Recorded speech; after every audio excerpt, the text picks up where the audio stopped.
What's up, man? We are back. How's everyone doing today? It's Mac. And Matt. And we are back with another Game of Thrones. Wow, dude. I don't even know really what to say about this. I can't wait to get into this episode. It was huge. Yeah. It was an iconic episode for the Yeah. Game of Thrones series. It was a little bit of a letdown in some regard, but Yeah, we'll get into it. We'll definitely hit some points. I don't know. I mean, everyone's going to look at it differently. yeah, I mean, I think so too. I'm just going to start off with this before we actually start breaking the episode down. I just feel like the CGI and the overall directing was unbelievable. The scenes were incredible. The only thing that was disappointing in talking about that was the wolf ghost. Yeah. When Arya was with Ghost seasons ago, when she had encountered him in the forest. Yeah, that was Nymeria. Oh, that's Nymeria. That was but, hers. Okay, right. So Nymeria, the wolf looked completely different, and then when when Ghost was running into the battle with Dothraki in the very beginning, it looks faker to me. Yeah, it's very critical. It's a very critical critique, but it looked very fake to me compared to the way the he was Nymeria running. scene. No, just the look of the wolf. Period. Oh yeah. Well, it's very minor, but it's very detailed. But that's just my thought. I was talking about that with other people. No, I feel what you're saying, dude. Mine. If we're gonna get into it, might as well. My thought was that Ghost died, but he's not dead, because in the preview of the next one they showed him in there. Thing is, but can't assume anyone's dead until you see him dead, in a series like this especially. But I hate it. I mean, I don't even care. I'm just gonna get into it. I mean, they have. Well, we'll get into it. We'll get into it. I don't want to get into it just yet. All right. But, so brief overview of the episode. We're just breaking it down scene by scene. Okay. Basic. Yeah. For everybody, that's what we're going to do. We're going to break it down scene by scene, and I'll let him start off with scene one. Yeah, so, right away, it's just they show Sam, they show Tyrion, and no one, it's very intense, very tense moments. No one says a word, besides the guy that comes up to Sam and says, come on, hurry up, Yeah. And that's the only word spoken the first couple minutes. And then it just shows them walking around, and you just feel the tenseness of, what's about to happen. Right. And then it immediately goes to showing the Dothraki and the Unsullied, which is all getting prepared. Yeah, that visual was crazy. It was sick. How'd you feel about that? It was insane. Just seeing the two most ruthless armies preparing for supposedly the one that's the most ruthless. Really took me away, to be honest. Dude, it was a sick scene. It was. Yeah, I liked it. I love the way it looked. I mean, there was just a huge amount of them, and yet many, and yet you know that they're outnumbered so heavily, so bad. Yeah, and it's terrifying, bro. It's terrifying. I was thinking back to when they showed the board of how they were preparing for the war even before it happened, and you just see the chips that are supposed to be the Unsullied and the Dothraki, and then you see the big white amount of chips. Man, it's insane, and it's definitely true. And you don't really get to see it in the episode. We'll talk about it more, but they don't really show them lined up. You just see this darkness. It's crazy. Yeah, we're gonna go over that because it was more of a wave. It was more right. Wave, it was. bro. It was. I mean, it was absolutely terrifying. Yeah. And we'll go over that stuff. But in general, I'm just gonna say this from the back. They did an awesome job it was terrifying. Every scene was terrifying. Oh, yeah. No matter where you looked, it was just havoc. It was too much for them, and that's how it should have been. Yeah, I mean, that's what I liked about it. They were heavily outnumbered, and it looked like it. They made it look like it. Yes, constantly. I mean, nonstop. I mean, they were coming. The best scene of that waves. for me is when they broke through the gates or whatever, and then they're literally pencil diving in because there's just so many of them. They don't even care about who's up on top. They're literally just jumping in. It's insane. Terrifying, dude. So they're getting ready. And the Red Witch shows up. Which I did predict. I mean, I predict she was going to do some crazier stuff. Yeah. But I did say that her presence would be there. Yeah. Yeah, in this episode. Immediately. What does she do, bro? She does some sick stuff in this episode. I knew she was going to, once I saw her come up, that fire was the next move. Now I thought it was going to be everybody, but it was just a Dothraki because I think that she thought maybe we'll light their swords on fire and we'll send them in and see what they do, and they'll do some damage. Didn't happen. No. It was sick when she put all the fire. It was an awesome scene. Yeah, I definitely agree. And dude, it was funny about it, and they did this multiple times. We'll talk about it later. But they had this like uplifting music of like, we have a chance. Like, yeah. They're gonna be good. Like, we have a chance. We got this fire now. Yeah. Like, and then that really quickly diminishes. Turn to silence. Really quick. Yeah. Really quick. It does. I have one thing about, and obviously right after that happens, she says something to Grey Worm, speaking their tongue or something. I don't know. She asked Jorah if he could speak their tongue. The Dothraki first, right, and then she does Unsullied next. Yeah, she goes to Grey Worm and says something. He says something back. It's kind of like, I thought, like a thank you or I don't know, something like that. I just thought it was interactive. Gave us a chance, right? Yeah. So then she goes up to the castle, whatever, and she has a moment real quick when she sees Sir Davos, which obviously he hates her for what she did to the little girl. Yeah, to I can't remember. Stannis' daughter. Right. You're right. But no, this is my problem with the opening scene as the Dothraki just run into it. It's just like, what kind of thought process did they have immediately when they had that to just send them out like that? It's just like, you had a feeling. It was like, there's no way they're going to get out of this. Here's like, you knew that. I think for them, like, that's the way they've always been. They've been able to run through everybody. They've never encountered the dead. They don't really have an expectation of what they can do. They think, oh, we can do the same thing we've always done, and we can run right through them. Wasn't the case. And most of the people there don't really have an expectation either because they haven't encountered the dead either. It's only a limited number of them that have actually encountered and seen them, and I think that's why they rode right in. But I would love to know what happened when the first row hits them, because they didn't really. There wasn't much detail about it. It was just like they rode in, light goes out, and that's it. Like that's the end of the Dothraki. Yeah, that was a crazy when they showed a visual from like Jorah and them looking at it, like and John you just Danny looking down. Well, yeah, that too. But like when they showed it from like where the Unsullied were looking at them, and you just slowly see the lights going out. Yeah. You're like, both views. You're like, oh Jesus, this is immediately starting off horrible, and that in turn.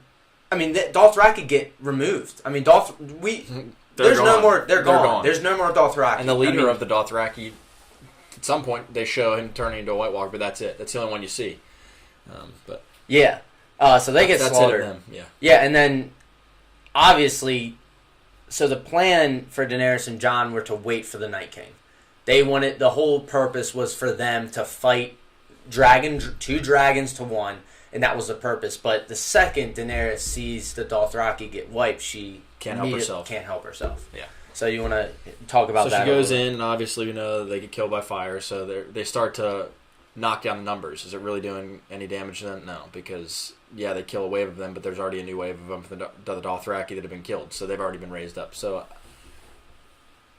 I liked it, but I don't think it made that much of a difference. I mean, obviously, she was trying to just hold them off so they could get some reinforcements ready, because I don't think they were prepared for what was about to happen. No, the thing I was upset too, and back to Ghost, they have Jorah come back, and it was cool because they had him running back and just immediately like retreat. Who, Jorah? Yeah. Like he didn't go and like stand front lines. He was like, screw this. Yeah, gone. Like, and he just immediately, and they're all looking at him, and he's like, he's shaking up. He's scared. Like he's scared, and they know.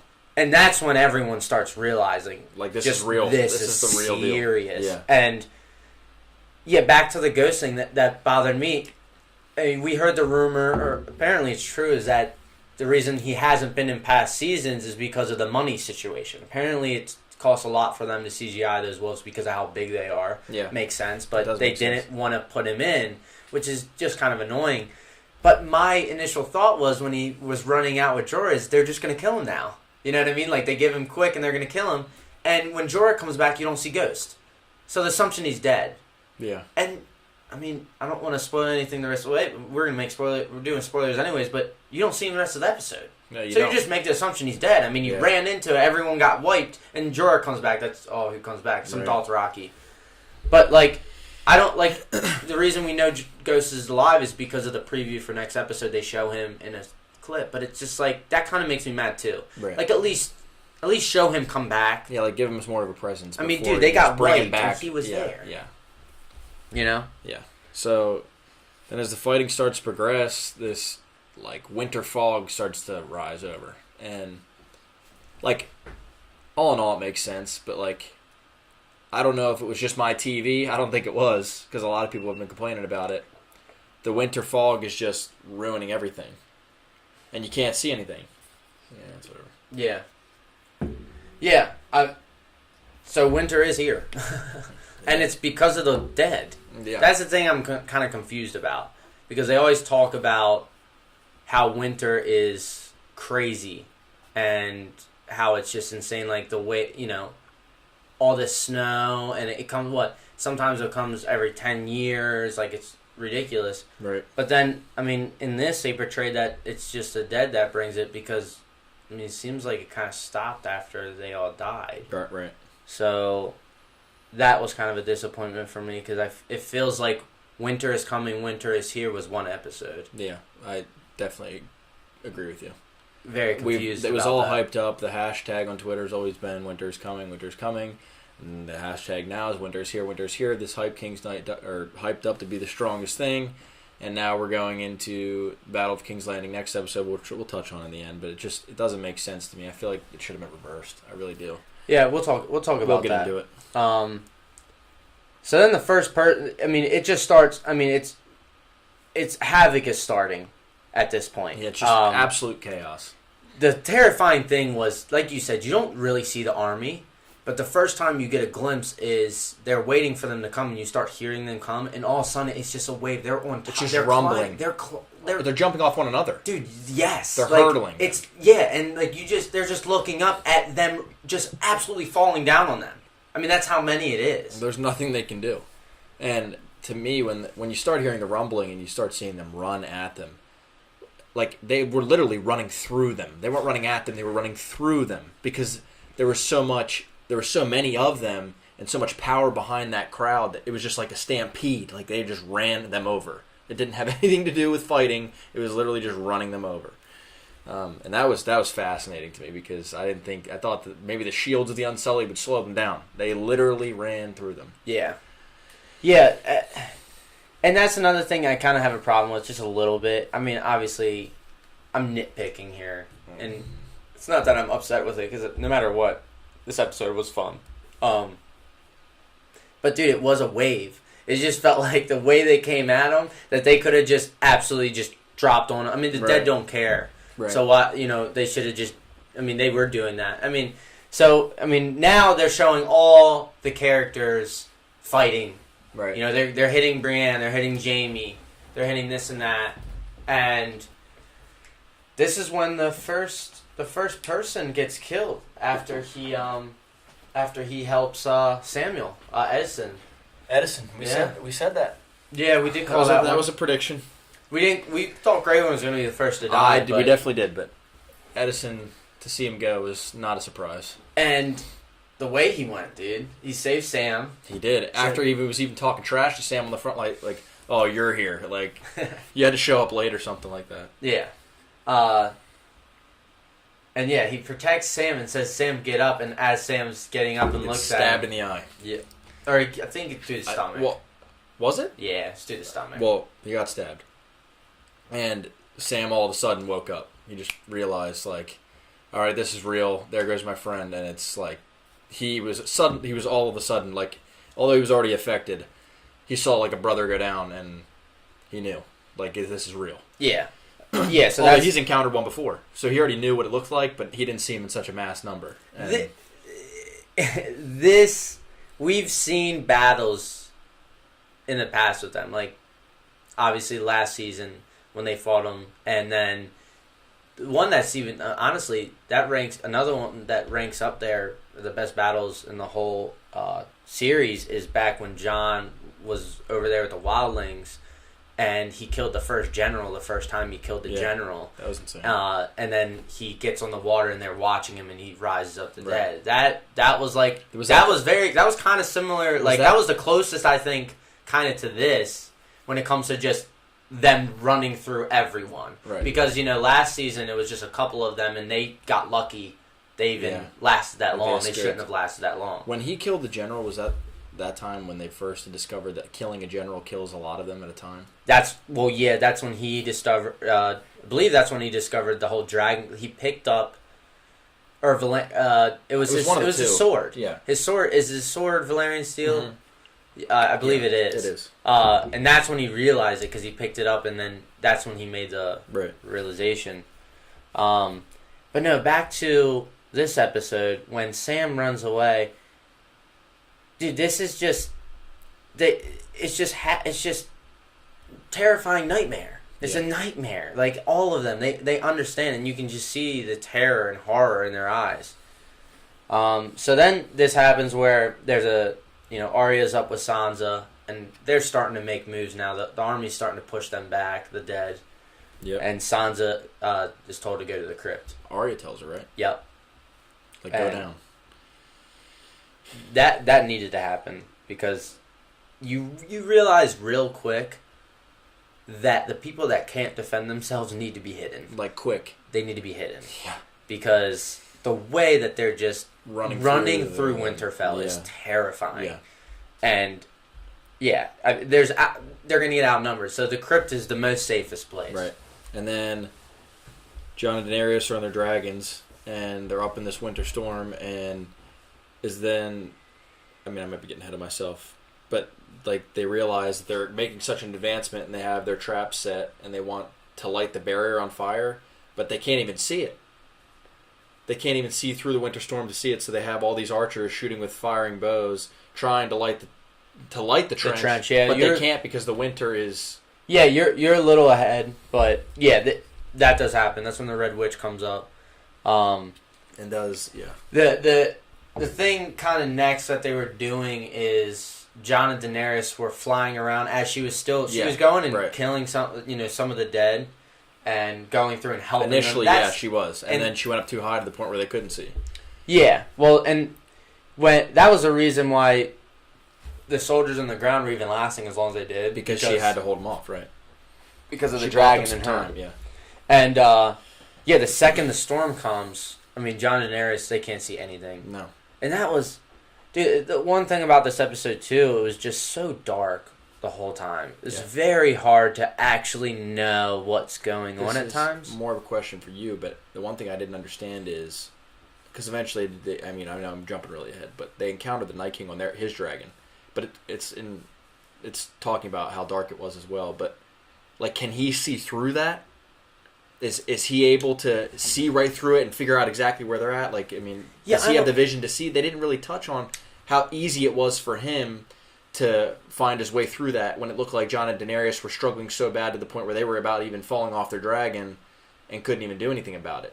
And it made it look it looked like he was way too comfortable when I feel like in reality it was just like it was hard to manage anything for anybody. And they didn't really say like, was it easy for him? Or that's the one thing about the White Walkers we've never even gotten because they were gone or here and gone so soon is like, do they have a special ability when it comes to this winter? Like, is it playing to their advantage? We don't know. They never told us. Like, yeah, I agree with you completely. I mean, you can make that assumption. You have to make so many assumptions. There's so many open doors that they're never going to be closed now it's over. You definitely have to make that assumption because, he finds them so easily. Yeah. When they were flying, and the one scene that we're going to talk about in a little bit, when they do get the first scene when they're above the clouds, above the storm, awesome. And then he shoots up and starts going after Dany. And the one thing I was kind of bothered by too is you would think he would be in the front lines, like with the dragon. It took him a while to even see him with the dragon. It took a little. Like the army was pressing.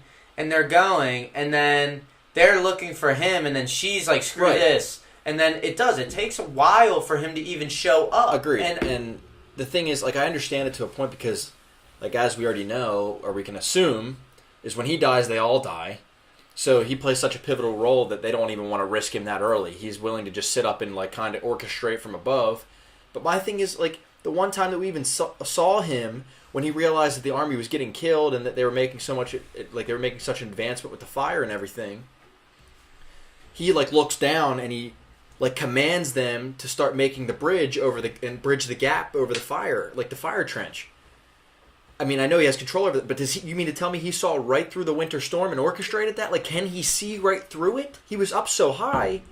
it wasn't like he was in a visible spot, and that's where I was trying to go with that assumption. Like, he must be able to see right through it. Well, I mean, let's think about this, though. The one thing I'm thinking about as you're talking to me about it is, we just talked about how it seemed like they brought Winter, right? They did it. Right. So they must be... I mean, maybe. I don't know. Maybe. I mean, they brought it. I guess it's a safe assumption. For sure. I mean, it seemed like he was navigating pretty well compared to Jon and Daenerys. I mean, they were struggling. They couldn't see anything. And they're supposed to be two of the most powerful on that side of the story for, like, this army that they've created together. And I don't know. I understand the whole Winter thing and why they had the storm, but it made the episode really hard. I think that's one of those things about the episode that does kind of suck, because, and you don't even really get, like you said, you don't even truly get to see how big the army is. No, they you show don't know. Quick shots. Right. But you know it's, like, endless. You just see them keep coming. Yeah. Like, when they get up close, you just keep coming and coming. It's like, it doesn't ever end. No. And that's, like, the only way you can see it. But you never get to see the mass amount from above or something from, like, a faraway view. And I don't know. To me, it was just... And that's the other thing. Touching on, like you said, like, it was hard to see. And, like, yeah, it was disappointing. But I'd love to know, was it intentional? Did they make it that way because... death is this, like, unknown thing. Is it supposed to be symbolic of what death is, and we're not supposed to see it? It keeps coming. There's nothing you can do about it. Like, was it symbolic? Was it intentional? Did they mean to do it that way? They did, for sure. They must have. Well, I mean... because it's a critique from everybody that's happening right now. Oh, dude, it had to go the way they did it with the dead. This army is the biggest army ever. Right. I mean, he rises them up, dude. I mean, like... The way I did like the way they did that. You couldn't really have a moment. They tried to make little moments where you thought they had a chance, right? But like there was no chance, man. And like you said, they added even little heroic music to kind of lift your spirits a little bit, but it was just shot quick. Realistically, there's just no way, and it's not logical. Yeah, they should not have survived. Period. And you know, we'll talk about that later. That's why I'm upset with episode 2, is because a lot of people survived. You know, I don't know how I feel about that. A lot of people should have died. Yeah. A lot of people should have died. Yeah. So then, let's talk about how they're falling back. The army's falling back. They're saying retreat. The Unsullied are sitting there. Grey Worm's behind them, and he barricades them off. Yeah, because he sacrificed them. He's like, can do. No. So he barricades them off. Drops it. Yep. Yeah, and like I think right before this, you see the Hound running, and it was a cool scene. It was the first scene you see Arya, and she gets a bow and she takes out the one of them running at right the behind Hound. Yeah. And that was cool. And he looks up and sees her. Yeah. And that was the first scene with her. She's like, heck yeah, man, let's go. Yeah. And then this leads up to the Red Witch. Again, with what you were talking about, how they couldn't set the fire. That was nerve-wracking. Yeah, how did you feel about that? I'm still a little bitter on the whole Red Witch story. Like, we never really knew where she was. Like, we knew she got dismissed a long time ago. She was told never to come back. We never really got a side story on her and, like, what she was up to, where she was. I mean, she was obviously doing something. And all of a sudden, she just comes in and she's lighting everything on fire to make their chances greater. And I don't like how they took her out and then gave her back, or brought her right back and gave her this huge, like, she's got a huge influential role on what's going on. But I mean, I did think it was cool, and like how they made it more stressful because she keeps trying to cast a spell. It's not working, until the very last second when there's a dead right in her face, and then it lights and burns him.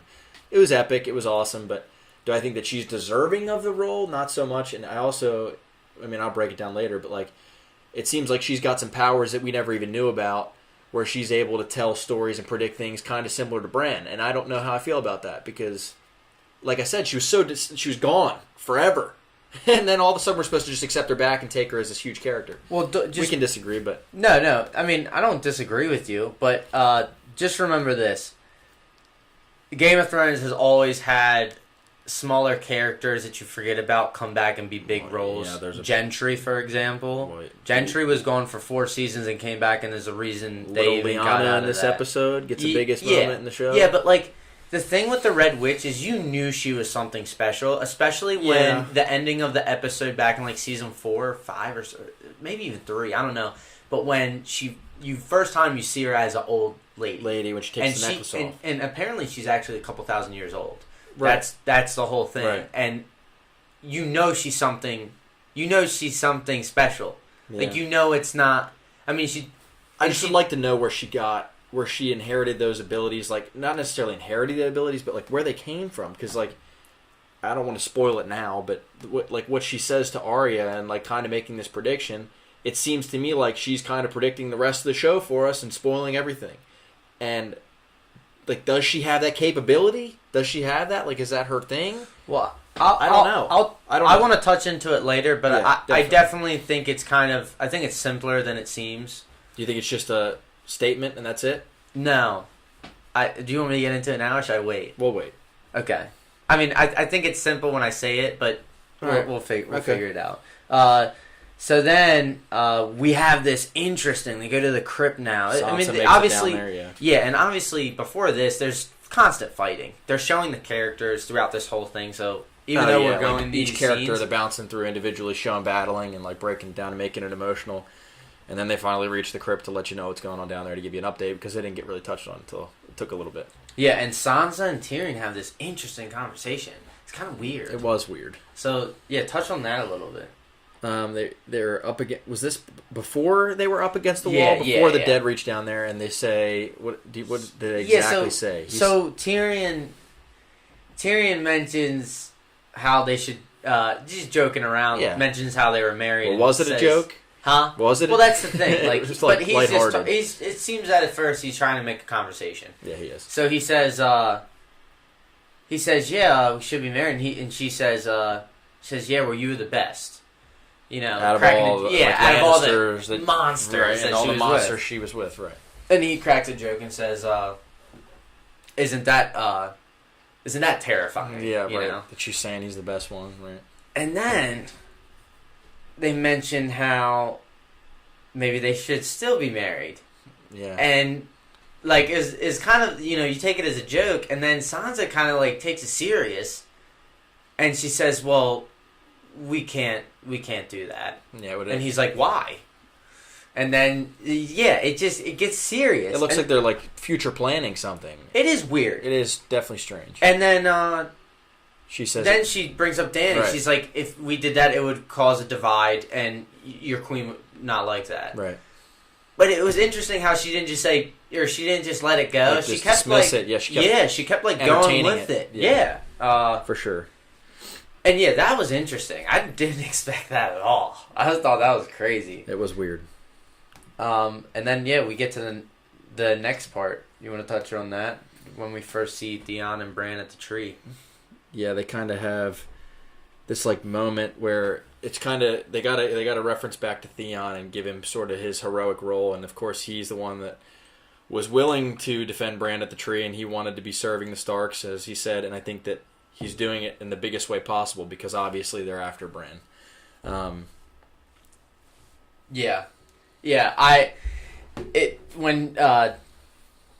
Theon has a moment where you know he knows it's coming, and he turns over and looks at Bran and says, "You know, I wish I didn't do what I did." And before he even ends it, Bran cuts him off and says, "Look, you wouldn't be here if you did." Yeah, right? And like that's what you needed to hear. And then he went even further, and he's like, "You wouldn't be home. Like now you're like home. This is your home." Yeah. And dude, that gave me chills, dude, because like it was a good scene. And dude, I like that interaction. Later on, the Theon scene later on, I actually cried.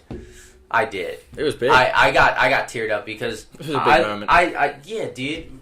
Just the overall fate, Theon, the overall Theon story. That's what I love about Game of Thrones, though. From these characters, where they are from the beginning to the end is unreal. Yeah, and his Theon, story, it might be one of. You could make an argument. He had one of the best stories in the show. Yeah, redemption stories for sure. Like. I mean, I was definitely judging and hating on him previous seasons, and now he's definitely. I mean, obviously it's cliche, but he's grown on me, and I'm sure he's grown on many other fans. But yeah, I mean, a lot of people knew he was gonna die, but I just think it was so good the way they did it for him. But we'll talk about that later. Yeah. And then after that little moment, Bran immediately just back to Bran being weird says, "I must go now." Yeah, and then eyes are gone, like the Undertaker. Out. Yeah, that was definitely it was interesting, and he was like that the rest of the episode till you get back to the end. Yeah. So what was he doing? I mean, you see the Ravens take off and they're flying over, but what was he really looking for? What do you think? Man, I don't know. It has to. I was convinced at one point in the episode that this was all a vision, and it was just something we were going to find out later that they did it all wrong, and this is what would have happened, and then they were going to redo the whole thing and do it right because Brand shared his story. I was wrong, obviously. I didn't think that this was actually all true as I was watching it unfold. Now, I don't know. I don't know where he went with the Ravens. I don't know. They just saw him going, and I don't know if he was just watching and trying to figure out like where everybody was. I think that's a possibility. I think he was trying to find one person. I think he was trying to find the Night Yeah, King. that's what I mean. That's what I would assume. Yeah. I thought he was going to kill the Night King with the Ravens if that was even possible at one point because I was convinced. I was definitely convinced. Man, I would think if he could do that, he would have did it earlier. Yes, for sure. But I feel you. Yeah, I'm assuming he was going to find the Night King because it was weird, and this was still kind of early, but everything was going pretty quick. But the Night King wasn't showing his face early on at all. Right, and maybe that's why it took so long. Yeah. Because he didn't get to him until he was encountering him. So that might have been what he was doing this whole time. He's like, oh, he's here. So yeah, so then, throughout this, don't forget that the trench was holding off the dead. Yeah, dude, that scene was insane. And then all of a sudden, what happens next with the dead? They finally realize, and the Night King finally realized, like, all right, we're losing some. I mean, it's not really making an impact on our army size, but all right, it's time to get smart. And he looks down, obviously, and he sees, no, they got this trench up. Let's just bridge the gap. We can lose a couple more. They all just start falling and making bridges, and then it's like, and this kind of made me angry, but the movie World War Z, you ever seen like the epic like Brad Pitt thing where they're climbing up the wall? It kind of was the same thing, and it kind of irritated me, but it makes sense. There were so many of them. We're just going to start climbing up, dude. We're making self ladders, and they're dead already. And they are dead already. Right, for sure. It didn't matter. They just sacrificed themselves. Yeah, it don't matter. There's so many of them. But dude, it was terrifying. They're climbing on each other to get there. It's like human ladders, and it's working. The cool thing is, it was like they were fighting each other to get to them first. Like, that was the terrifying thing, dude. And once again, we're back in hell. Like, that's exactly, like, once again, we're back in hell. Pencil diving into the fire. Like, they did not care. It's just like, whoop, there we go, there's another one. And then they just start falling and collapsing and making a bridge. The one thing I do like, when it comes to how they wrote this, I liked how they really did show how much time and effort they put into planning and trying to make these traps and planning. Because even that was awesome. Even inside they had traps running and straight into them, and like it shows they were like they knew that they had a thought. Oh, dude, they knew how. But they didn't realize that the numbers game was not even going to matter when the traps came down. Like I thought that they actually thought they were going to be efficient to the point where they'd be working the whole time because even once they get through the gates, which we'll talk about in a minute. They're literally just running. It's like kamikazing right into the barrier. And then once you've hit the spike, I mean, only a certain amount of them can hit the spike before it's just no longer effective. And they're literally just hurdling it like it's track. Yeah, for real. It was crazy. It's terrifying. It was crazy. I think it's more so, too, is like everyone expected them. They all expected to die. I mean, the episode before that, they're all talking like they're going to die. So it just shows that they tried everything they possibly could to give themselves a chance. Not knowing that, I'm sure they still felt like they were going to lose even after doing all that stuff. But I did like how they didn't mess around, with anything else. Right. So then with this, Arya goes on a rampage with the weapon that had been created by Baratheon. Gendry. Yeah, Gendry. And she was going to town with that. I love that scene. It was awesome. And I was waiting for that scene. It was epic. Dude. We needed to see her using the weapon that he made because they were touching on that a lot. And she kept referencing like, oh, and after she threw the daggers last episode and said start making my weapon because I need it. Yeah. And it was awesome. And she put it to use it was insane. It wasn't a normal sword. She was double-siding it and everything. It was sweet. Yeah, she split them open. She did. She separated them. It was sick. Dude, and, she was by herself up there. She was. And, at first you're like, oh, dude, yeah, she's got this. And then real quick it's like, no. There's no way. Yeah. Numbers are too many. Yeah, they start piling on her. She falls down. She gets her head busted open. Yeah. And she's kind of, in her mind. She's face-to-face with the whole she's on the crowd ground. at one point looking through the door. Yeah, she's on the and ground. And they're like, what? She's like, what do I do now? Oh, and I thought it was over then. I really did. Yeah, like you just felt like she went through this, like, oh my god, this is happening, and oh my god, this is not stopping. Yeah, like, this is not going to stop anything. She's actually scared. For sure. Like, this is the first time you see some fear risen in her. For sure. And, yeah, so with this is where the Hound is... hyperventilating up against the wall. He's up against the wall. And do you remember what he says when Barrick says... he's like, we need Clegane, like, we need you. He's like, piss off or something. Like, you don't understand. Yeah, he says, piss off. He's like, we're not going to win. There's no way we're not going to win. He had no hope. And dude, the part I loved, and this was awesome, and it symbolizes Barrick later too. How he goes. But he looks up and sees Arya, and she's flying over the top. Yeah. And they're chasing her, and she's sliding down the roof. Yes. And all of a sudden, out of nowhere, Barrick's like, he has always realized the relationship that they've had, even when they were sitting on top of the wall, and she's like, I can't sit here with you old men or whatever. And he's like, oh, so you're not even going to, like, care, even, like, when she's going through this, and then once the Hound sees it, like, beelines to go help, because he knows, like, that's one person he's always cared about. Yeah, it was cool. From the beginning. And it was cool. Awesome. It just shows their relationship that they have. Yeah, his exact words were, tell her that. Yeah, tell her that. Tell her that. That was exactly and she's going off. It was awesome. She's trying everything she can, and then he's like, shit, man. And she's still losing. Yeah. And she's in trouble. She needs help. Everyone's in trouble. And this whole episode, she did save him once when there was one on his back with the arrow. Yeah. So he kind of owed it to her even more, but it's just their whole relationship, period. Facts. That's what I was going to get to, too. It is just their relationship. He does love her as a person. I think so. And for sure, she's not going to admit it, but like they had a good connection, dude. They were with each other for a while. And he does. He cares about her. So then this gets, dude. As I'm saying, dude, just the whole time, though, this is going on, they keep showing scenes of main characters, and it's just chaos. It absolutely is. Chaos. That's this episode in one word. It's just chaos, period. Non-stop. And, there's no hope. There's no hope for anyone. If any of them have hope, it gets turned off quick. Because they realize that the numbers that are against them, and I know it's redundant, it's repetitive, we keep saying it, but like it's the numbers game. They were losing heavily, and they were losing people in a mass amount. And the other thing I'm going to talk about real quick, since we're on that topic, is that was a little bit. It just wasn't realistic, and I understand, but like they were just showing the main characters. And it was pretty much like they're portraying that the 10 main characters are fighting off this army. You don't see really anyone else fighting this army off, dude. And there's so many of them. Yeah. Like, I wish they made it a little bit more of, like, the Unsullied making moves. When you saw the Dothraki and Unsullied from the beginning, they just got wiped. Yeah, they were gone. They got wiped.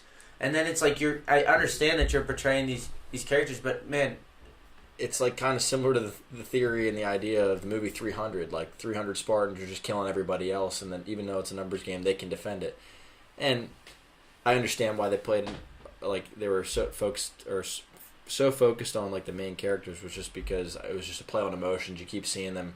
Oh, they're like right at the brink of death. They survive. Oh, someone steps in, saves them. Like, and it kept happening. But it would have been nice to see like one of the random characters that doesn't really have a name steps in and saves one, because they're just as effective, and they're just putting in as much effort as the rest of the main characters, although they might have more skills, and I know that they have to show them, like you said, though. I think it would have been cool for them to kind of touch on that a little bit. For sure, man. And yeah, I feel like it makes me feel bad even like talking like bad on the episode a little bit, because like it was a masterpiece when it comes to just the way it happened. I don't think the writing was a masterpiece, and I'll talk about that later. But I don't think the way they had some of the scenes with characters, I don't think, and like just the way the story's going now, I don't know if that's necessarily a masterpiece. But the way the battle was in the whole episode was incredible. Yeah, they did a really good job when it looked amazing. Yeah. Besides the darkness, that was, and the only critique I talked about that with a couple people. Like, it was hard to notice what the heck was going on at times. Yeah, for sure. I mean, I was in pitch dark room and could not. I was still that's what I was gonna say. Like you can turn the lights struggling. off and even turn the brightness up on your TV, you still can't see. I mean, Yeah. So it was definitely the show itself. It wasn't Yeah. quality of anything like your TV or. Yeah. So we'll get right into this. Oh man, this scene. How did you feel about this scene? Little Liana. Dude, oh my god. We see her for it's the second time, right? Is this the second time or is this the first time? No, it is the first. It's the first time you see her. Thing. It's the first All of time a sudden, you see her. And I mean, quite honestly, I forgot that the dead had some giants or a giant. It's I the only really, one I you really see. thought about it. Yeah, It's the only one you see. I really forgot about it. Well, all of a sudden, this thing breaks the door open, and you see the most massive part of their army against the littlest soldier we have. That looks like she should be in the crypt because the rest of the size of her people are in the crypt. And it's just boot like Bro, gets just punted dude. with a hand. I know. Gets Just punted gone. with a hand. Bro, they even like break that down where like And you he comes see her through, flying. she's looking up at him terrified, and he runs through, and you just see her just take it and get thrown. Yeah. I thought she was dead there, but no, they had. She they had more definitely plans. should have been dead. And then he proceeds to pick her up. And I literally think he's about to go to Chomp Town on this girl and just eat her. But you just it looks like he's focused, and you just hear crunch, and it's like her bones are just getting crushed. I know, that was terrifying. And she begins to scream, and I think I thought initially she's screaming because her bones are getting crushed and she's feeling like some pain, which obviously she should. But she gets out this dagger, and I'm like, this is not about to happen. And she takes out the biggest part of their army. So it's like the littlest takes out the biggest, and the bigger they are, the harder they fall. Just sticking to that. And it was insane. It was cool. The one thing It was cool.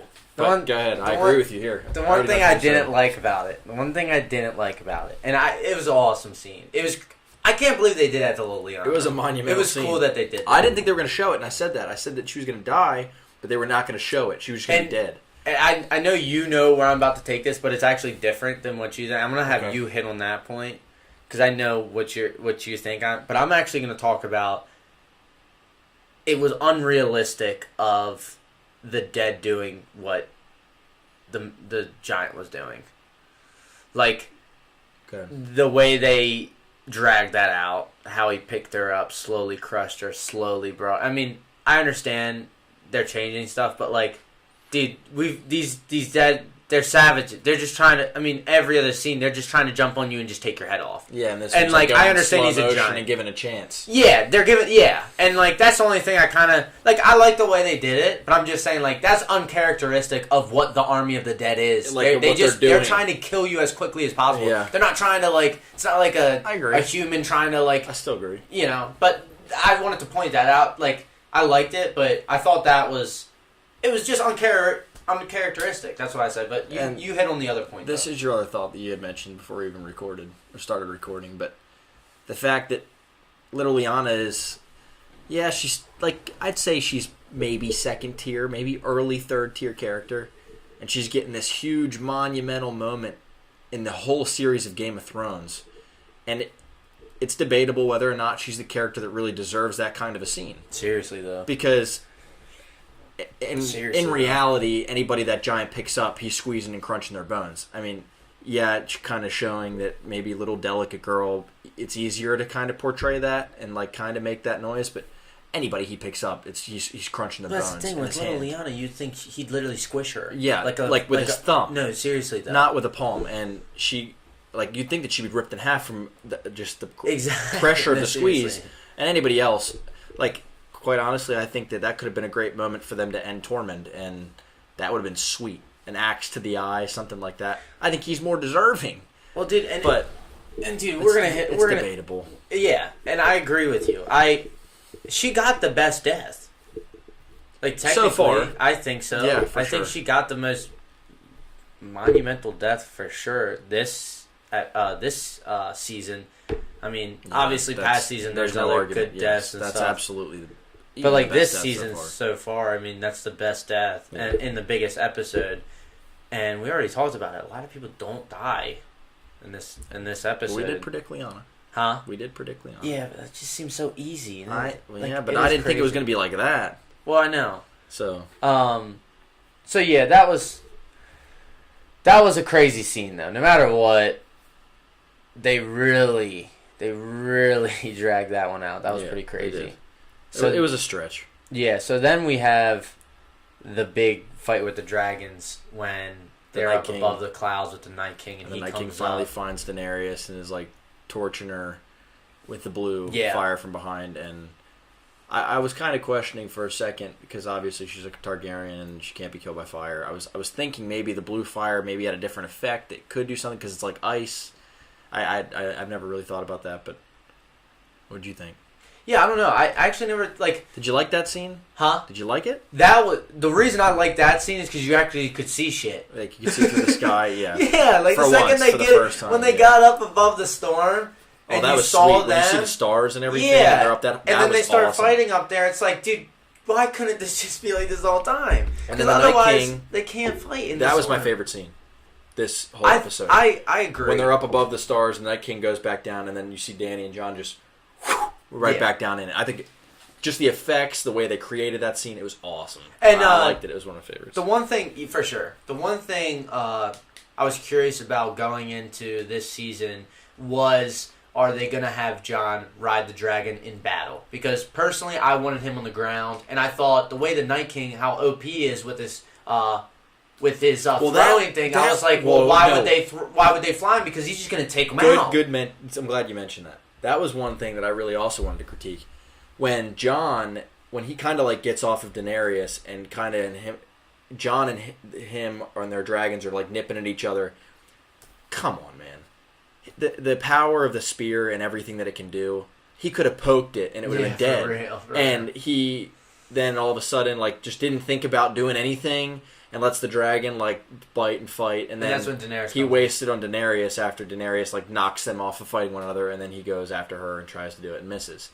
I just thought that was after. That's when the Daenerys came and knocked him off. Right. And then she came down to him. Yeah. But when he had the spear and he missed, I was like, you could have used it in the air. You had it the whole time. Yeah. And you would have hit him. Well, for sure. You were in close encounter. I agree. And that was strange to me. But yeah, I don't. But what I was gonna say is, I did like the way though that they did keep it like it was fair, like 2v1. Because you just didn't feel like it would be fair with the way he throws those things.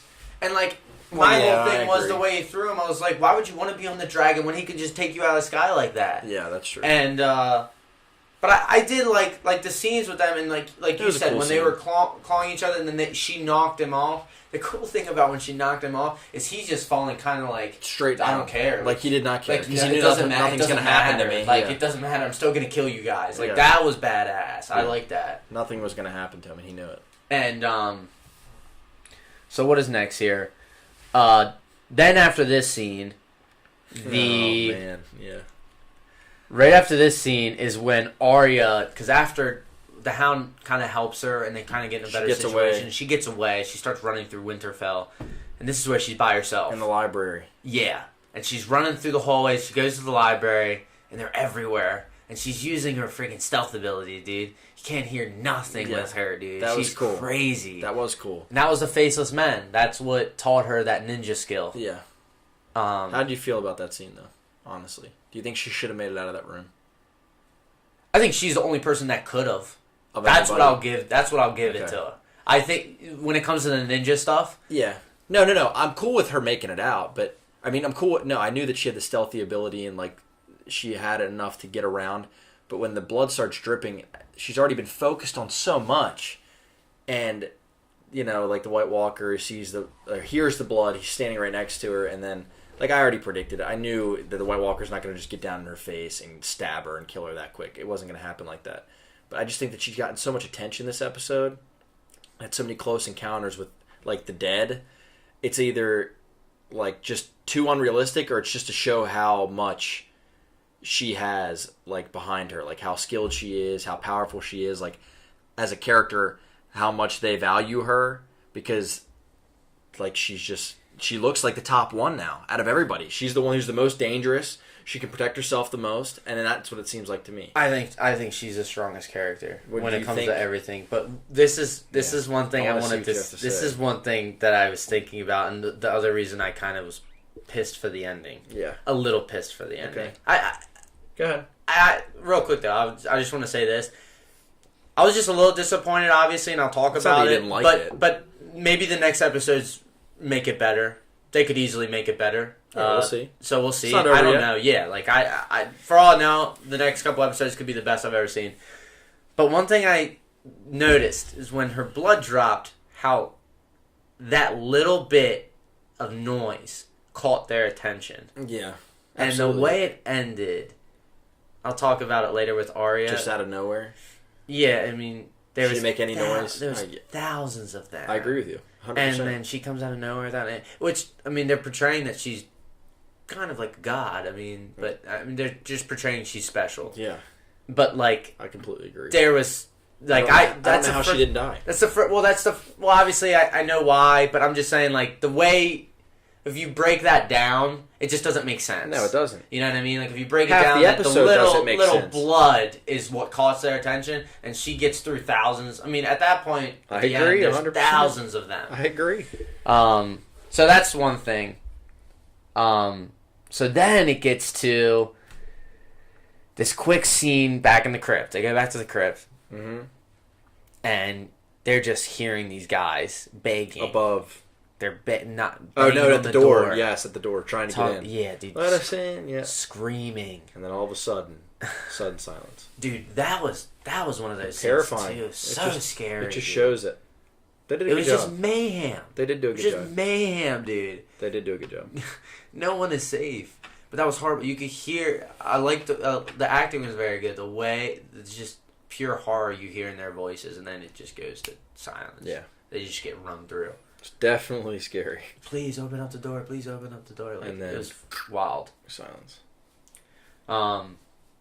Dude, they did great a job of, and they did a great job in just portraying how strong the army is. But in the end, the army doesn't do anything. Kill a lot of them. So I agree. It doesn't make sense to me. This is Game of Thrones, man. This Game of Thrones. This next scene, also one of my favorite scenes.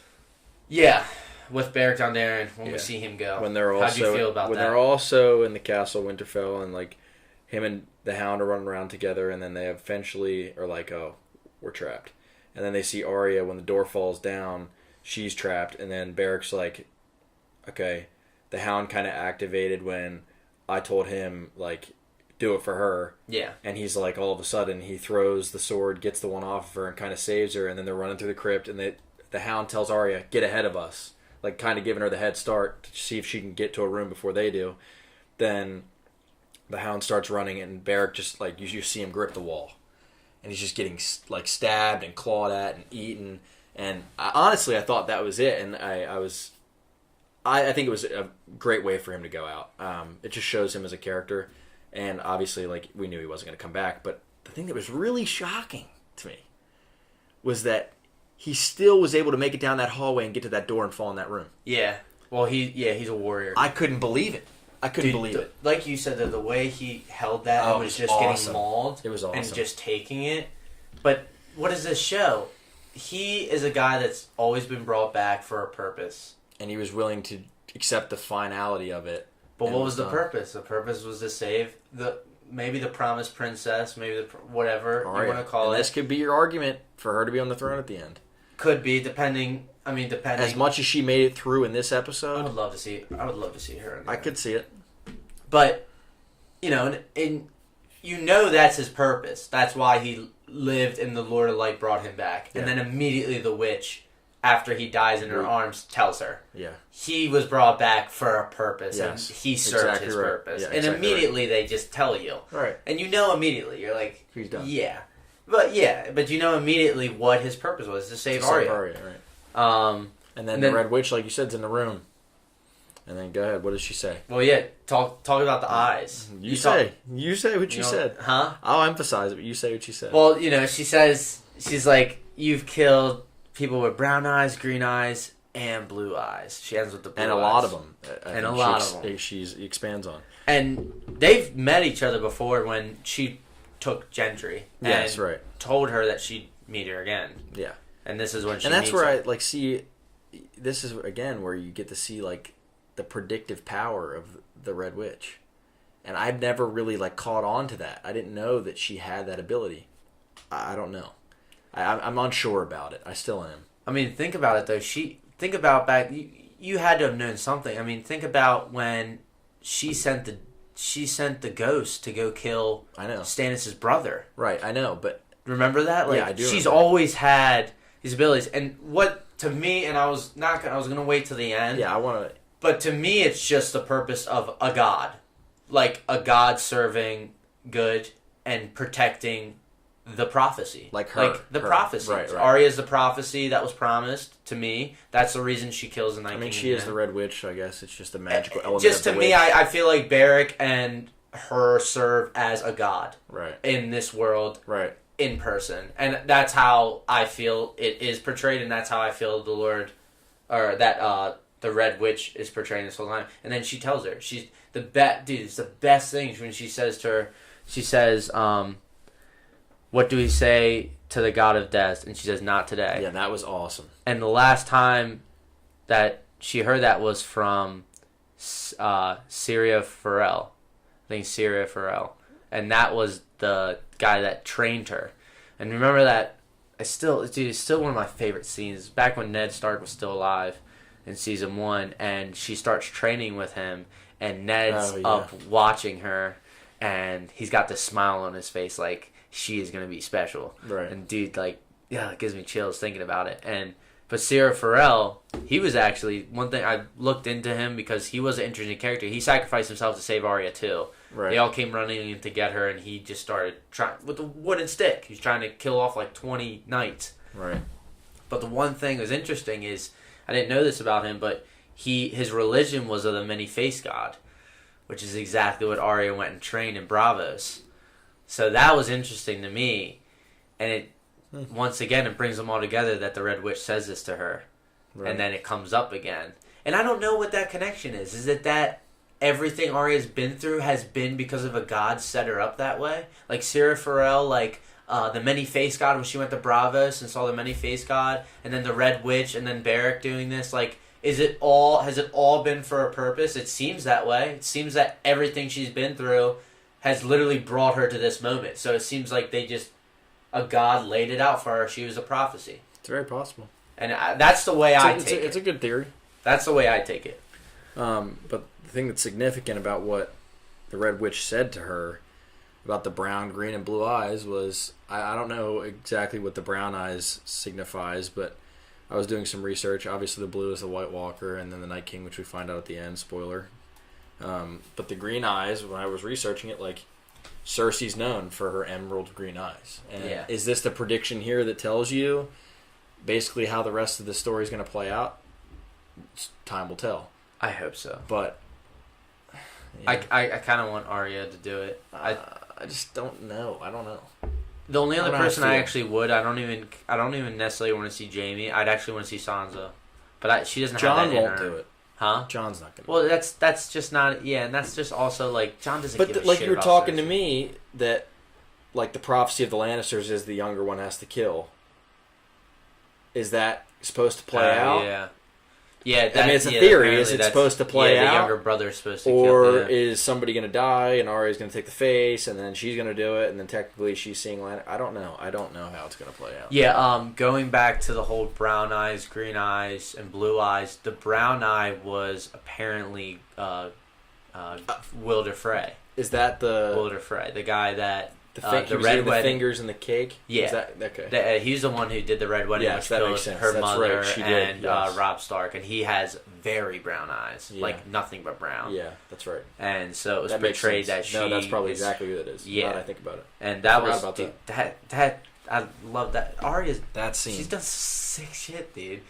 Chops up his kids and puts them in pies, and before he makes them eat his kids before he slits his throat. Yeah, it was I mean, interesting. she's a savage. And let's not forget, she actually poisoned the whole house. Yeah, she did. Like she single-handedly Yeah. destroyed a whole house by herself. She did. So Arya is, in my opinion, the strongest. I think seems by far to be she's based I on feel like by far she's the experience she character. has. Yeah, for sure. But that's what's awesome about Game of Thrones, dude. They do that stuff. So then this is when Theon starts really going off. You know, when he starts they start coming to and the he's like, tree and he make starts, every arrow count or something. and he goes off with the arrows, dude. He does. He definitely does. But then again, it's like they're literally running through the Dothraki and the Unsullied. Running through them. Yeah.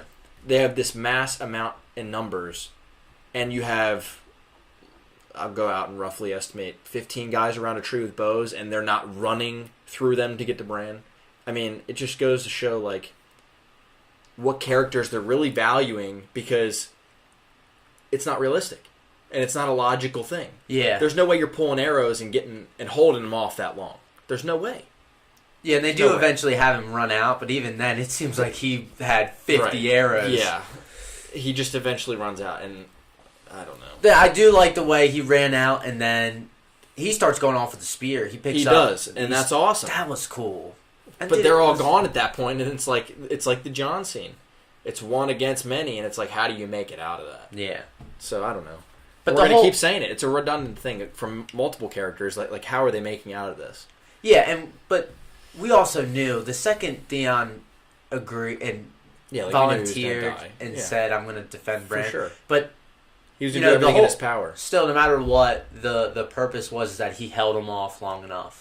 Yeah, right. And that's what's cool. Right. For real. Because like no matter what, like they could have got the Bran really quick, and the dead would have killed him without even the Night King. He was an there. obstacle for them for sure. So, and he promised that. So it was cool, like that he had that moment of shine once in his life. Well, for God's sakes, he needed it. He needed all the struggle shine. He's been through. Reek has been through some shit, dude. Yeah, it goes to the whole fight. This is when she gets knocked off. It comes back to it when, because they have multiple fights here. With the dragons? Yeah, and this is actually when they start they're biting each other. And like flying and intertwining with one another. Yeah, and then they knock him off. They knock the Night King off. Yeah, and he's got that look of he just does not care. Yeah.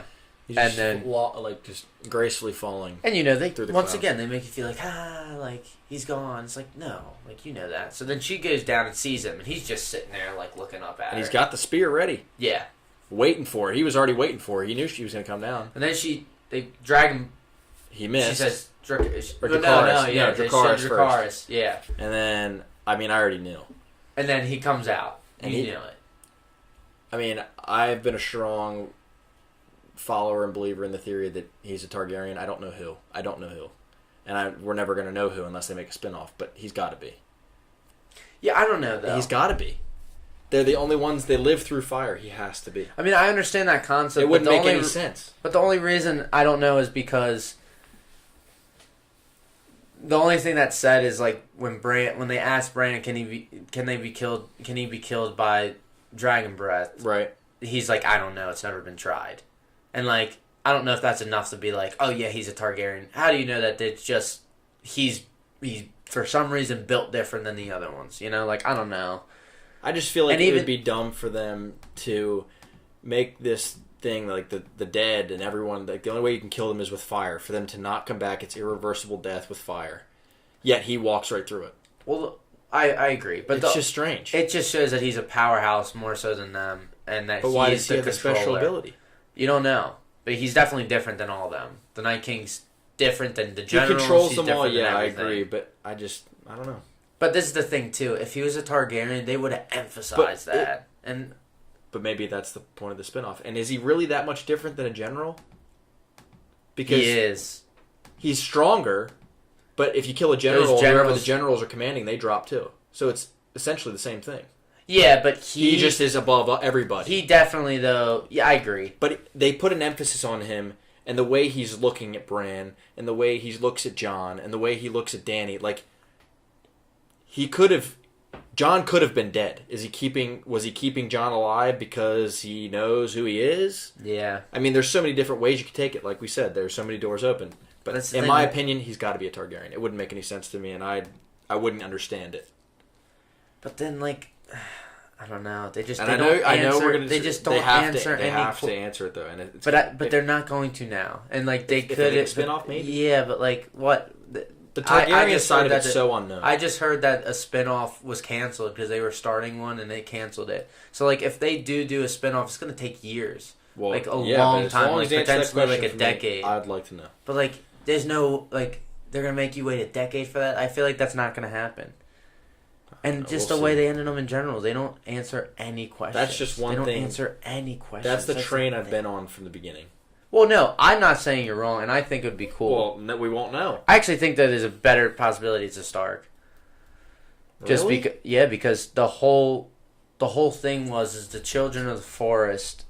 They all the kings in Westeros were causing mayhem. They wanted the Iron Throne. They were killing each other, and that's what it was about. And they wanted to stop that, so they took a king, and that's when they created him, who was a Night King.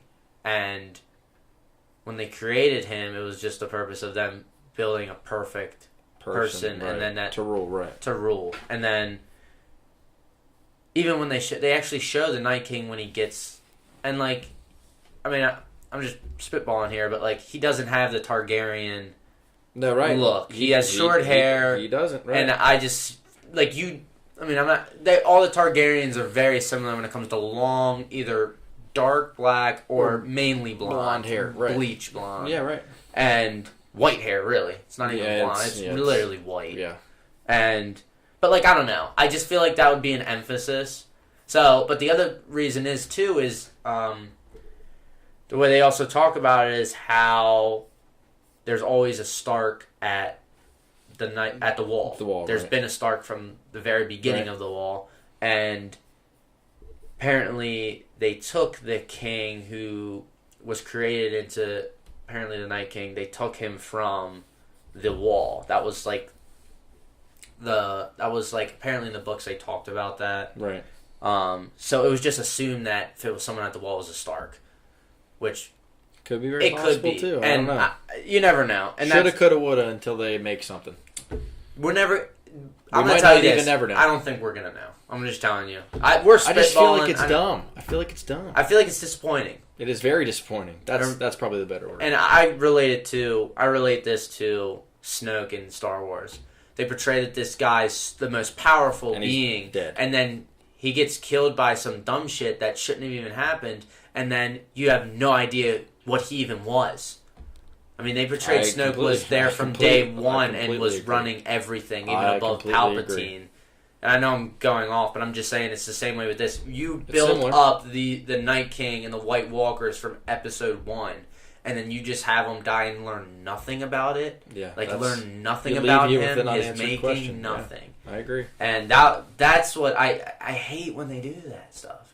I hate when they act like it's not a big deal. Leave you on the edge of your seat and just don't answer it. Yeah, right. This is a big deal for us. I think so too. I think it's want to know. So what's next? Sorry, that was a ramble. They all rise up, and is this when he sees Jon?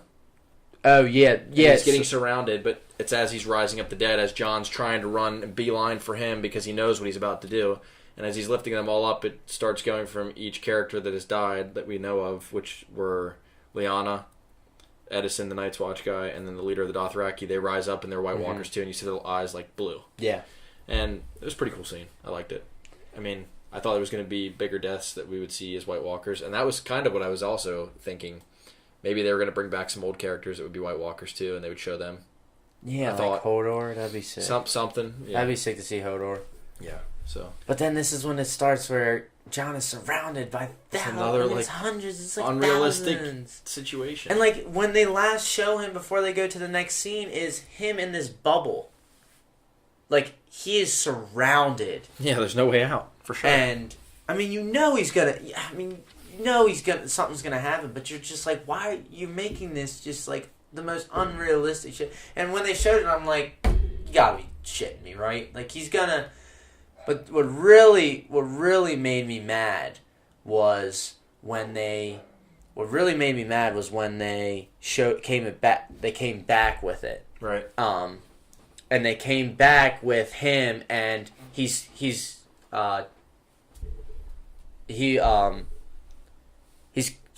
going off with the sword, right. and then there's no one behind him. Like, yeah, like he has no help. Well, no, like there's no walkers behind him. The last scene they showed like he was completely surrounded, yeah, right. And then it was like it shows like them just in front of him and him backing up. It's like, where'd they all go? Like this just didn't happen. You're telling me you wiped out that 200 behind you real quick? Yeah, no. And then obviously she comes in and saves the day. She blows fire. Actually, we were comparing before we even started talking about it. Before we even hit record. Like Mormont, our boy Jor's over here struggling with one at a time, and it's only like 8 of them, and John's just making it through thousands that it looks like. Seriously. Yeah, that was interesting. That scene pissed me off, dude. Yeah, and then we're getting towards the very end here. The dead reach the crypt. You want to get into that? Yeah. Yeah, because, when he rises up, all of a sudden, in the crypt, all the dead Starks start gnawing their way out. Dude, oh god, that was ruthless. And there was one point where they were showing, there was somebody getting eaten. Yeah, and it's rough. Dude, it's just people that can't defend themselves. No, well, that's why they were there, screaming horrible shrieks. Did Sam's Gilly did not get killed? Did she make it out? Yeah, okay. Yeah, because they didn't show her get killed, so she did. You just have to assume, right? And there was some, you have people hiding in there, and Viserys, he's safe. He's sitting in the shadows with some kids, and he's just okay. I know, and there was some things where it's like they would have found you guys. Yeah, I don't know. Same with, and that's what I was talking about yesterday when we were watching. They should have just killed all. They should have killed most of them. If they had like Tyrion and Sansa are sitting there and they're like with their backs against the wall. You mean to tell me all these dead are just beelining straight and no one's walking off to the edges? Yeah. Like, come on. Yeah, I don't know. And I thought that was their moment to like really kill people off, dude. That's terrifying. You're trapped, and you thought you were safe down in the crypt. No, you're not. Right. You know what I mean? So like, and then after the crypt, we're going to talk about the interaction between Tyrion and Sansa, laying up against the wall. Yeah, I thought they were going to commit suicide. I thought they were going to go out in Romeo and Juliet way. I thought it was going to be like, let's just... I actually thought that'd be awesome. Yeah, I thought it'd be cool. I actually wanted that to happen. It would have taken out 2 big characters to make it happen. I love Tyrion, but like if they just committed suicide, like just knowing that they're screwed, that would... I actually wanted that to happen. Me too. And of course they, this episode is just uncharacteristic of Game of Thrones. There was a lot of unrealistic situations. Like any other time in this series, they kill people when they have the chance. For sure. It's like they were keeping them all. They kept them all. I mean, really, Jorah's the only one that went out, and I still don't even think, like we were talking about, that he would be that first tier character that's up there with Tyrion, Daenerys, and Jon. He's second tier. He's second tier. But he's old too, and that's the thing. He's an old guy, so it's like you almost expect him to go out. And then they all hear like the screaming and like what's going on above the crypt and below the crypt. Like it's just all around chaos now. The people that were safe are no longer safe, and the people that are above are just struggling, trying to keep them safe. Yeah, because this is the thing. Like before the Night King brought the dead up, it was like you almost felt like they were going through them and actually giving themselves a chance because the dragon was coming and helping out still with Daenerys. And then he brings them all back up. And not just the ones that got killed, but he brings up the Dothraki and Unsullied. Right. So it's like they're resetting now. It's a reset. I mean, it's just nonstop chaos. And you at this point you just keep seeing the main characters trying to fight off hundreds by themselves. Right. And it's like it was awesome, but it's like, dude, they should have just got overpowered. For sure. And then as we're continuing on, like Jon makes it out of where he was, and Jon's all of a sudden back in Winterfell, running around. It's because Daenerys comes with the dragon, and then he gets space, so then he runs back in. He says Bran. Yeah. He says, "I need to get Bran," and she says, "Go." And then the Night King comes down with his dragon and busts aside in the corner of the wall, and they start climbing in that way. So now at this point, the Winterfell castle is like all dismantled. Like there's just rubble everywhere, and Jon's just weaving through and dodging fire. And the Night King eventually, the dragon eventually just perched at one point, just breathing fire on him, and he's just like crouched behind this wall, trying not to get touched by anything. And that's interesting. And right before that is when Daenerys gets thrown off the dragon. Yeah, she gets thrown off, Because and she's she going through a doesn't- struggle. Once again, dude, that pissed me off too. It's like she's sitting there with Drogon. Is it? I think it's Drogon. I don't know. I don't know. I don't know. Exactly. It's the biggest one. I think it's Yeah. Drogon, but I could be wrong. But It's the she white says dragon. It's Dracarys her too, dragon. though. So is it Yeah. Dracarys? No, I don't think so. Is that just? I'll look it up. But I think it's Drogon. But no, she keeps him on the ground, and then by this time, it's like, get him up. You know, you just saved him, get him up, and then all of a sudden, all the dead are jumping on him. Right. So then he freaks out, And he takes off. she falls off, Yeah. and you're like, oh Jesus, And you're making this impossible. and then it's panning to all, well, before even anything, it's panning to all the other individual characters going through a struggle, and then there's just dead falling from the sky, and they're just dead everywhere. Yeah, but then who shows up? Jorah. Which was cool. It was awesome. It had to happen. But once again, I mean, they're surrounded, and it's them two. Yeah, and it had to happen, though, that he went out that way. Oh, yeah, dude. I mean, I'm sure we can agree there. Oh, dude. I liked it. That's a death that you And dude, didn't want, but we did say would happen. It's just tough for me. Like, I liked the way they set everything up. I just don't know, though, about some of the writing they did with this, like, how they portrayed it.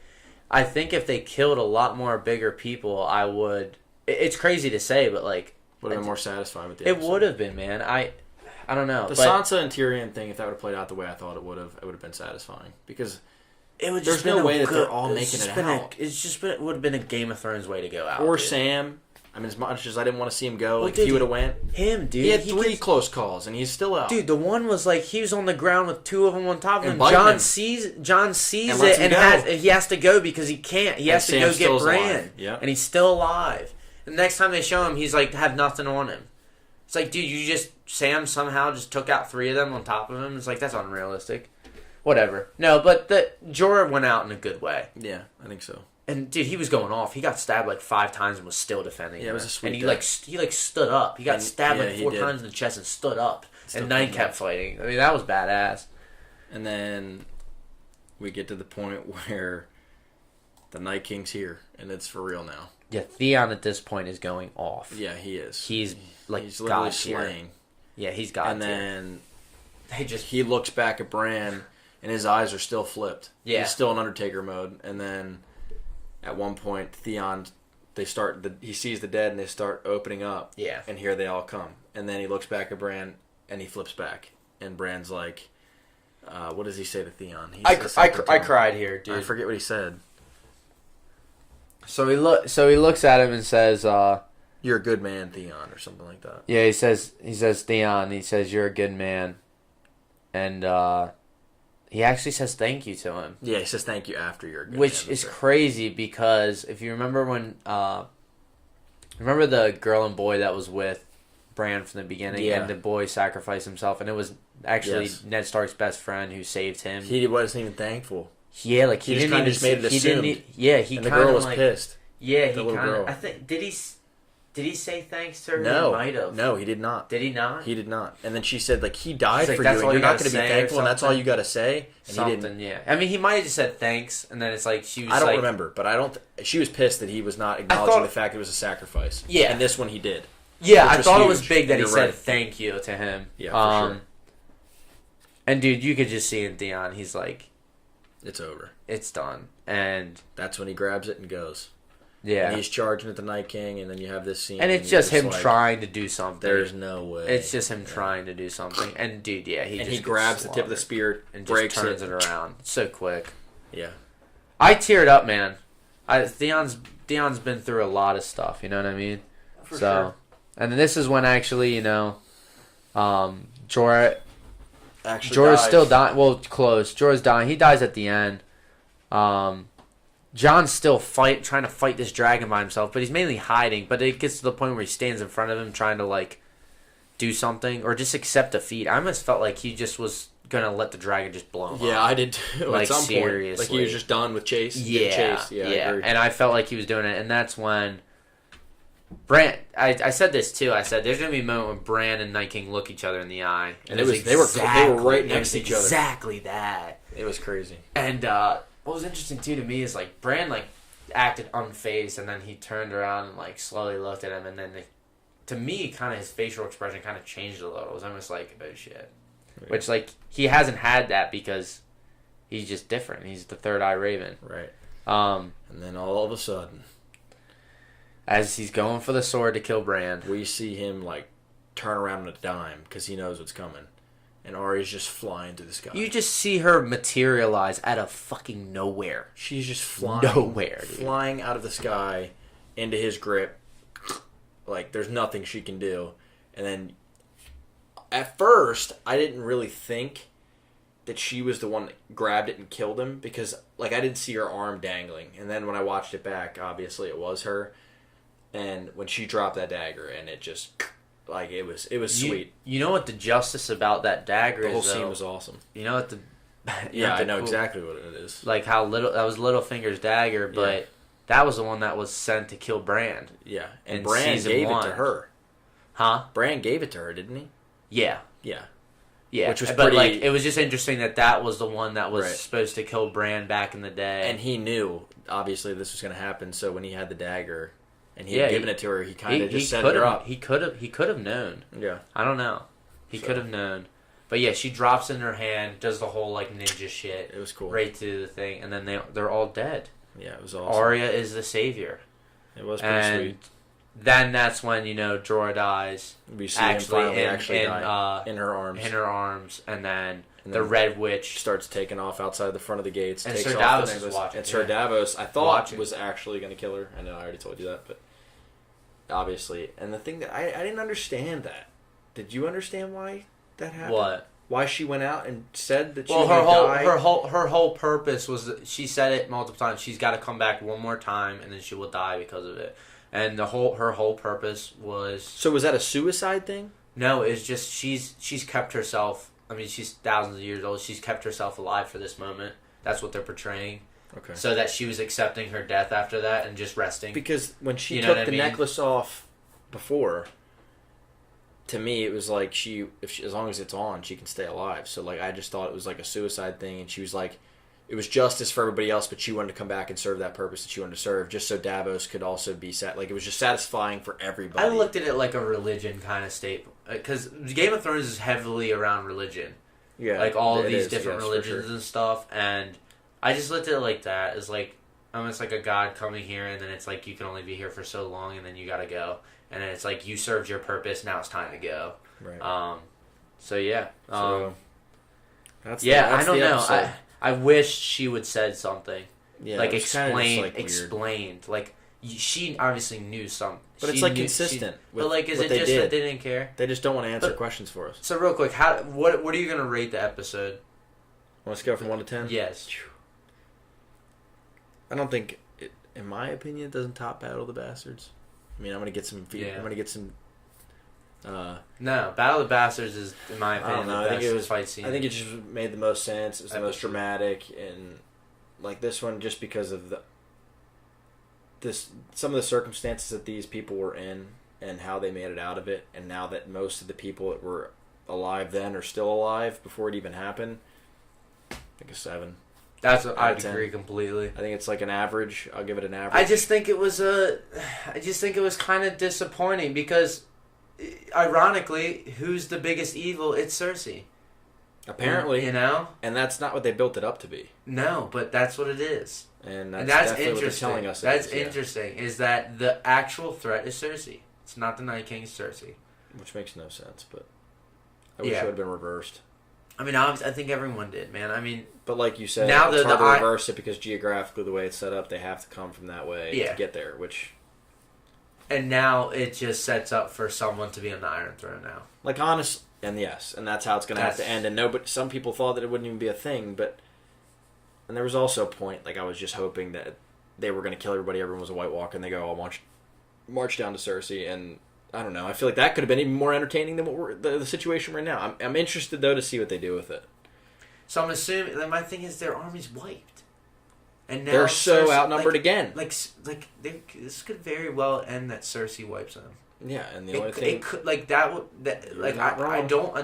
think it's gonna happen, but like that could end that way because now she's got 20,000 Golden Company soldiers, and their Dothraki and Unsullied are wiped. Bro. And the only fallback plan they have is Yara Greyjoy, and she doesn't have anything. I mean, yeah, she's got some, and they're gonna go to her, and then they're gonna sail the King's Well, they're Landing. going to, but like how much? I'm wondering how they're gonna play. How much soldiers can they really get now? What are the chances they all are just friendly? They have 2 dragons though, because apparently John's dragon that fell, they didn't actually show him dead. So I would think I would think they're gonna still have 2 dragons, which is gonna be big. Yeah, I mean it's gonna be makes up for the men that are missing. Because now you're not gonna have someone throwing a damn spear, throwing a damn freaking tomahawk and a freaking spear at these bitches, dude. Yeah.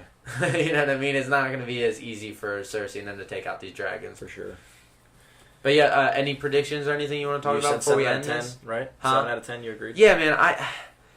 I'm so mixed about this episode. Yeah. I enjoyed it no matter what. Yeah, me too. But I just don't know how I feel about how they just ended this whole winter and all that like this. It just too quick. We built this up since Winter is Coming is literally was episode 1. That's what it was called. Winter is Coming, and then Winter is here in episode 8 or in season 8. Right. And then it's 1 episode. You get the crazy storm, and then it's because of them. I mean, that's what they're portraying. That's because of the army, and then now. I don't know. If I'm gonna predict anything, I would kind of hope that either Jon and Daenerys is not on the Iron Throne. I would rather see someone like Arya, because that just seems like a bit like a sweet ending, right? Like perfect. Like Jon's on the Iron Throne, Daenerys is. I kind of hope one of them dies, and I hope more people die, man. Like this is Game of Thrones. Like be vicious with it, and that the fact that we didn't see a lot of dying with the main characters in that fight just makes me believe like what's gonna happen now. Like I don't know. To your point, I don't have a prediction anymore because, like, the deaths that I had predicted were all second and third tier characters. It had nothing to do with the main, so we never really predicted any of the main ones were going to die anyway. Yeah, it really didn't. But it's kind of because we, I guess, assumed that they would stick with that, and I guess they need to keep the powerful ones in order to finish it. The one thing that irritates me, and this is how we're going to end it, because I think this is the best way to end it, and it's a question I have for you. Previous seasons, 10 episodes. Season 7, 7 episodes. Season 8, 6. Do you really think that it's fair for a fan base, for a show and a phenomenon this big, to cut down that much to end the series? Do you think that they constricted themselves with time? Yeah, they definitely seem like they... definitely, dude. They definitely seem like they struggled with how to really spread this ending. Yeah, and like I could make the argument episode 1 and 2 could have been one big episode. Yeah. And then I agree.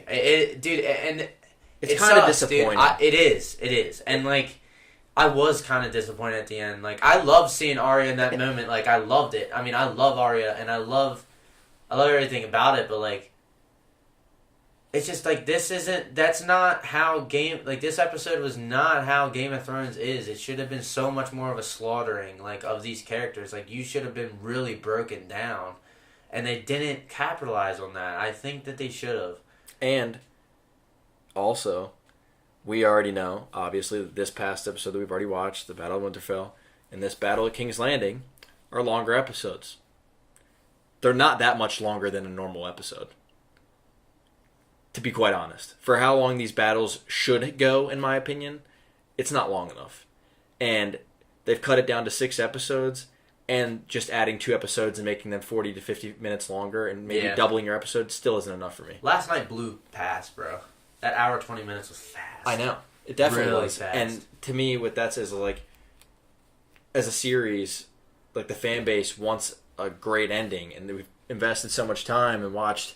Now we're on season 8. And you're just slowly decreasing how much content you want to create, and I don't know. It sucks. I don't know how they're gonna. I don't know how that sits with me, and I don't know how it's gonna end. I can't predict it. I pray to God that the King's Landing battle is gonna be much better than this one, and I think we're gonna actually be able to see shit now. That's the thing with this episode, guys. It's very dark. It's hard to see. They did a great job in portraying how terrifying it is. It was disappointing. But the thing that's disappointing is they didn't actually kill people off. People should have died. That's how I look at the episode. And I'm just wondering how King's Landing will be. I think it's going to be... Can the Lannisters do more damage than the dead? Huh? Are they really that much more powerful? Well, the problem is now, this is the thing that pissed me off too, and kind of with this, but like, I was pissed about it. It's like, now it's like, all the people that haven't seen the dead, are they gonna... Are never going to. They're never going to, and they're never gonna actually see this, like... Night King. Like, the North just took it upon themselves and, like, saved the world, and then, like, they get depleted. And then no one, like, if everyone saw what they went through, they'd appreciate it and, like, want to help them, but, like... What happens now? Like, they just took everything on the chin and saved the world. And then it's like... They could lose. So they now could lose. we can all... Huh? They could lose. They could go to King's Landing and get messed up now. So, like, I'm just wondering where they're going to take this. They're going to get an army, but their army's wiped, man. Dothraki's gone. Yeah. Dothraki's gone. So, it's... I think they do have more Unsullied. A little bit. But, like, what? Maybe, like, a couple thousand? And even that seems, like, generous. Yeah. Like, they got wiped, bro. I don't know. But I think that's how we can end it. If you guys have any thoughts, let us know. Yeah, this episode will be up, so. We're struggling with the video. It's messing up. So we really want to wanted to do it for this episode. Yeah, and it's for some reason it's messing up. My GoPro's messing up, but we really are going to make it work very soon. And we'll do it the right way when we can get it done. But we're not going to give you half a video episode and half an audio, so we're going to do it the right way. No, yeah, of course. So let us know your thoughts. We can make another Twitter poll if you guys like that. We got some feedback. Yeah, we want to hear what you guys think, because I think this is a 50-50 episode. I think people loved it, and I think people were like, what the hell? Yeah. So, and that's how I feel. I'm 50-50. I'm still excited. Yeah. Always going to be excited to see the episodes. See. But, man, it's kind of disappointing. Yeah. All right, guys. Thanks for listening. Thanks, guys. See you later.